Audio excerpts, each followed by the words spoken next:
దగదత్తి విమానాశ్రయం కోసం భూములు కోల్పోయిన వారికి నష్టపరిహారం చెల్లించాలని ఆ ప్రాంత రైతులు కోరారు. దగదత్తి దామోరానికి చెందిన అనేక మంది రైతులు ఆర్డీఓను కలిసి వినతి పత్రాన్ని సమర్పించారు. గతంలో 13 లక్షలు ఇవ్వడం అన్యాయమని, దీనికి నష్టపరిహారం పెంచి ఇవ్వాలని వారు డిమాండ్ చేశారు. ఈ సందర్భంగా ఆర్డీఓకు వినతి పత్రాన్ని సమర్పించారు. ఈ సందర్భంగా సూరపునేని సుధాకర్ మాట్లాడుతూ భూములు కోల్పోయిన వారికి ఉద్యోగ అవకాశాలు కల్పించాలని, ఉద్యోగ భద్రత ఆ ప్రాంత ప్రజలకు ఇవ్వాలని ఆయన డిమాండ్ చేశారు. ఈ కార్యక్రమంలో పలువురు రైతులు హాజరయ్యారు.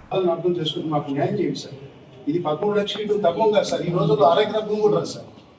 ఇంకోటి సార్, శాశ్వతంగా ఎయిర్పోర్ట్ కోట్ల రూపాయల ఆదాయం ఆర్జించిన ప్రభుత్వం పేమెంట్స్ విషయం రైతులు వాళ్ళకి కట్టేదానికి సుముఖం సార్. కానీ హక్కు బదిలీ కాదు కదా.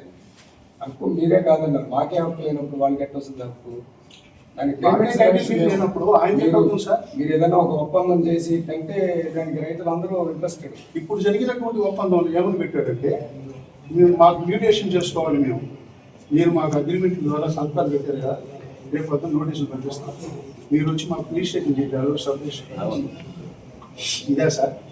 ప్రభుత్వం వారు నిర్మించదలిచినటువంటి గ్రీన్ఫీల్డ్ ఎయిర్పోర్ట్ నిర్మాణం కొరకు చేయుచున్నటువంటి భూసేకరణలో దామర గ్రామ రైతులకు ప్రభుత్వం ద్వారా 700 ఎకరం శాశ్వత కౌలు పర్ఫెక్చువల్ లీజ్ ఇవ్వడం జరిగింది.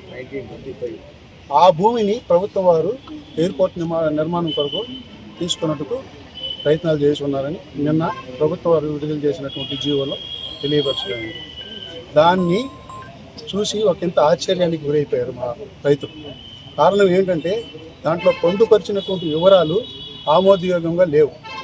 కాబట్టి మేము రెస్పెక్టెడ్ స్థానిక ఎమ్మెల్యే గారిని, మా నెల్లూరు జిల్లా పార్లమెంటు సభ్యులైనటువంటి శ్రీ వేమిరెడ్డి ప్రభాకర్ రెడ్డి గారిని, మిగతా జిల్లా కలెక్టర్ వారిని మా ఈ సమస్యలను ఆర్డీఓకి అర్జీ రూపంలో ఇవ్వడం జరిగింది.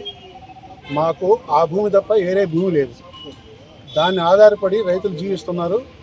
ఆ భూమి ప్రభుత్వం వారు నిర్మాణం కొరకు తీసుకుంటే మా పిల్లల భవిష్యత్తు ప్రశ్నార్థకం అయిపోయింది. చదువుకున్నటువంటి వాళ్ళు చాలామంది ఊళ్ళో ఉన్నారు. ఎయిర్పోర్ట్ నిర్మాణంలో ఎయిర్పోర్ట్లో చదువుకున్నటువంటి వారికి వాళ్ళ అర్హతలను బట్టి ఉద్యోగాలు ఇస్తూ 2013 భూసేకరణ చట్టంలో ఏ విధమైనటువంటి నిర్మాణాత్మకమైనటువంటి పాయింట్లు పొందుపరచడం జరిగింది.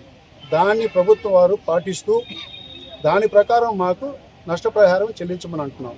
కానీ ప్రభుత్వం 2016లో ఇష్యూ చేసిన జియో ప్రకారం అప్పుడు డీకేడీ అసైన్మెంట్ ల్యాండ్కి ఏ విధంగా అయితే 13 లక్షలు ఇచ్చారో దానినే ఇప్పుడు కూడా దాన్నే ఇస్తానంటాం.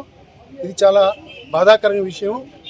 దాన్ని సరిచేసి దానికోసం పెద్దలైనటువంటి మా ఎమ్మెల్యే గారు ఆయన దృష్టికి తీసుకెళ్ళాలి. ఇప్పుడు మేము వెళ్తున్నాం ఆయన దగ్గరికి కూడా. మధ్యాహ్నం ప్రభాకర్ రెడ్డి సార్ని కూడా కలిసి మా బాధలు చెప్పుకోవాలని ప్రయత్నాలు చేస్తున్నాం. కాబట్టి దయచేసి మీడియా మిత్రులు మా యొక్క రిప్రజెంటేటివ్ని కూడా మీరు ఒకసారి స్థూలకంగా పరిశీలించి దాన్ని ప్రింట్ మీడియా ద్వారా ప్రభుత్వం వారి దృష్టికి తీసుకెళ్ళగలని ఆశిస్తూ